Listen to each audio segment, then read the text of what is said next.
Hello, my name is Nicole, and thank you so much for taking the time out to listen. Today, we are continuing the leadership series, mental awareness, and our focus is on borderline personality disorder. Okay, borderline personality disorder, and we are going to head on over to the National Institute of Mental Health.gov website. The definition on borderline personality disorder, according to the site, is it's a serious mental disorder marked by a pattern of ongoing instability in moods, behavior, self-image, and functioning. These experiences often result in impulsive actions and unstable relationships.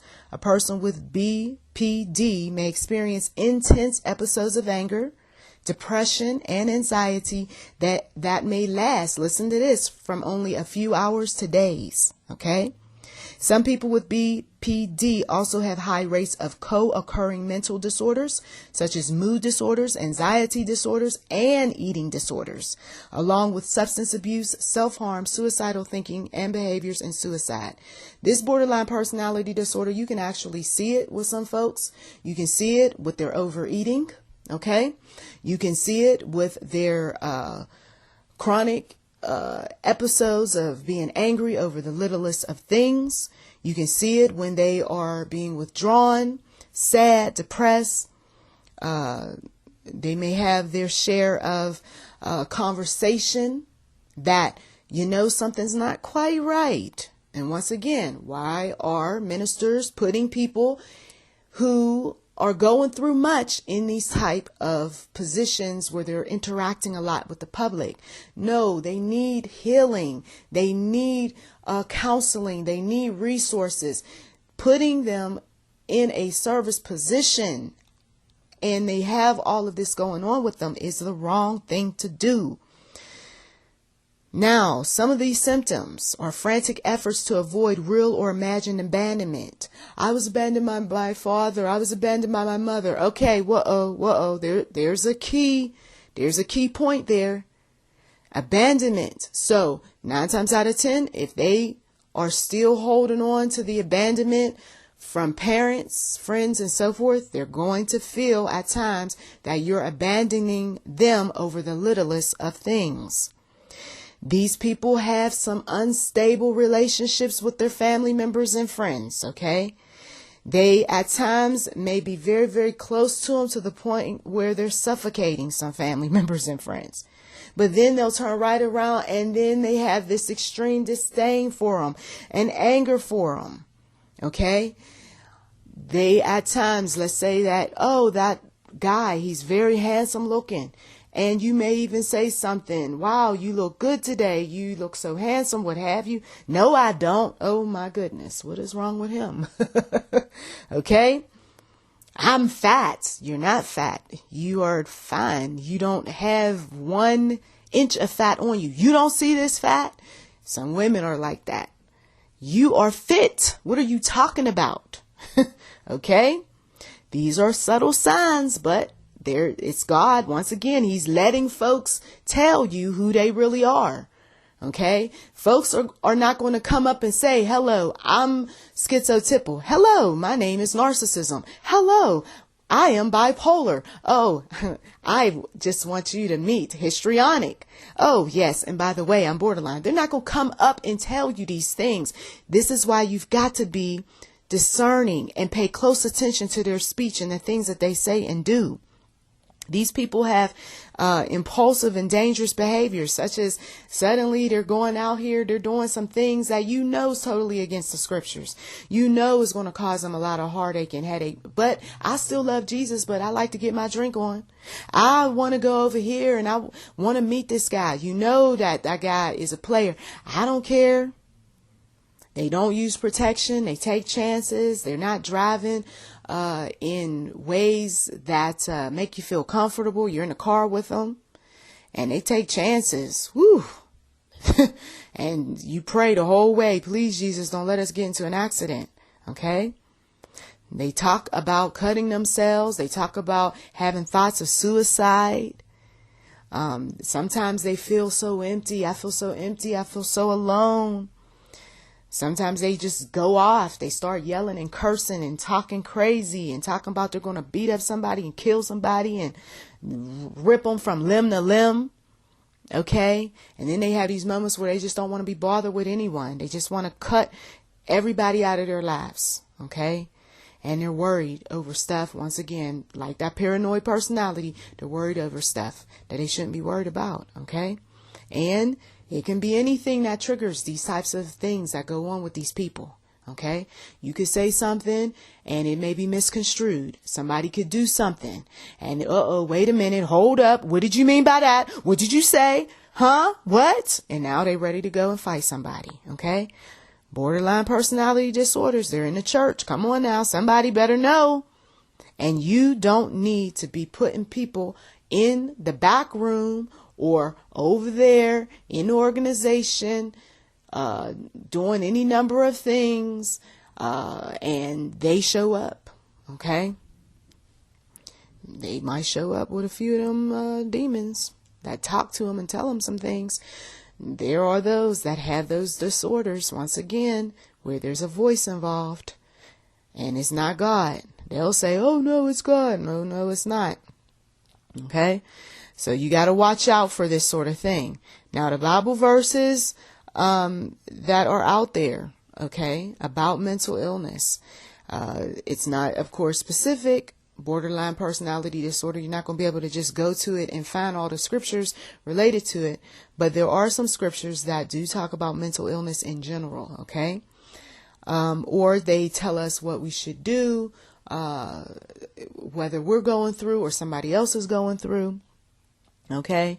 One scripture that comes up in all of these audios is 2 Timothy 1:7. I got to remind you, for God hath not given us the spirit of fear, right? Don't fear these people, but he's given us power and love and a sound mind. Okay.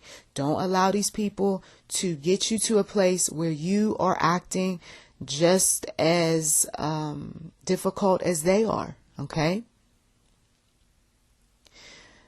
There are those that say that the borderline personality disorder cannot be cured, but I like to look at Luke 1:37, for with God nothing shall be impossible. Okay. Will these people tend to tempt you? Okay. Especially if you're the opposite sex and you look handsome and you got some things they want. Yes. 1 Corinthians 10:13, there hath no temptation taken you, but such as is common to man. But God is faithful, who will not suffer you to be tempted above that ye are able, but will with the temptation also make a way to escape, that ye may be able to bear it. Yes, people who have mental issues, they have their needs too, emotional as well as physical needs. And they will tempt you, but you need to not be in an atmosphere where you can go ahead and fall into the temptation. Okay? So you get out of that. Quick, fast, and in a hurry. Oh, I just want to talk to you in your office. No, let's talk right here in plain view. Okay? Or let me bring sister so-and-so in here and brother so-and-so. But I wanted to just talk to you. I don't want them knowing about it. Okay. Well, then we can talk over the phone then, or we can talk outside the church privately. But once again, make sure there are people around, or you're out in the public, and make notes of what the conversation was about, the day, the time, all of that to cover yourself. 1 John 4:1, beloved, believe not every spirit, but try the spirits whether they are of God. Because many false prophets are gone out into the world.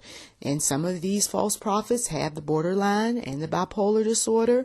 You don't necessarily see the schizophrenic disorder and so forth. You don't necessarily see it coming because, well, I'm dressed nice. I look nice. I act like any normal person. But then something comes along, triggers something.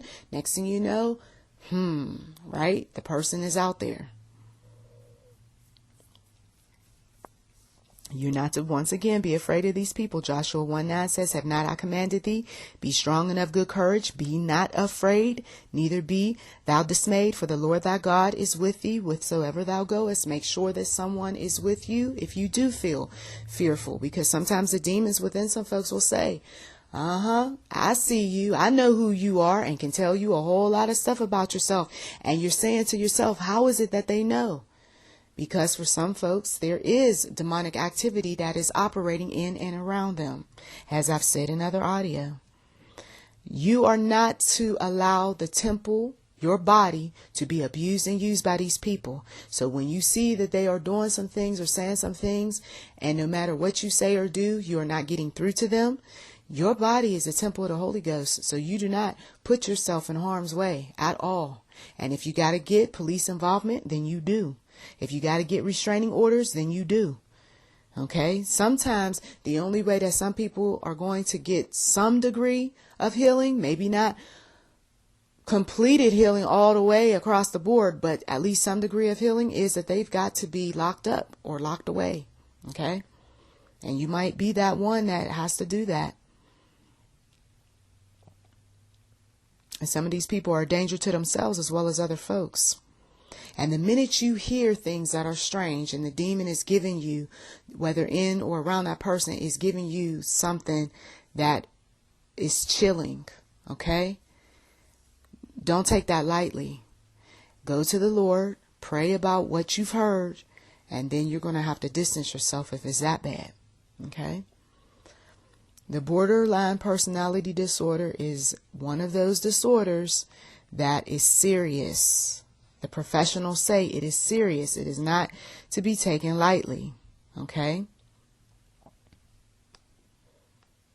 And as far as anything more about this personality disorder, I think in a way I might end up, and I don't want to do this, but I might find myself repeating some of the same stuff that I've already repeated. So please forgive me. But sometimes that happens. But you just want to be on guard, okay? And you want to make sure that the person who has the fluctuating mood swings is in a safe place, especially if they've said things about suicide, okay, or talked about suicide. So that's pretty much all I have for now. I don't want to make this message too long. Borderline personality disorder is something that some of you all may have encountered. And now what you're going to do is, once again, like with all the other personality disorders, you pray for that individual. You find out what resources are available in the area that they live. You can direct them to those resources. Remind yourself you are not God. And even if that person does do something to hurt themselves, you did the best that you possibly could with what was in front of you, okay? You gave them the information. You spoke to them. You prayed for them. There's not much more that you can do, okay? So I thank you as always for taking the time out to listen. And we have another audio coming up on leadership series, mental awareness. So please do take the time out to listen. To God be the glory.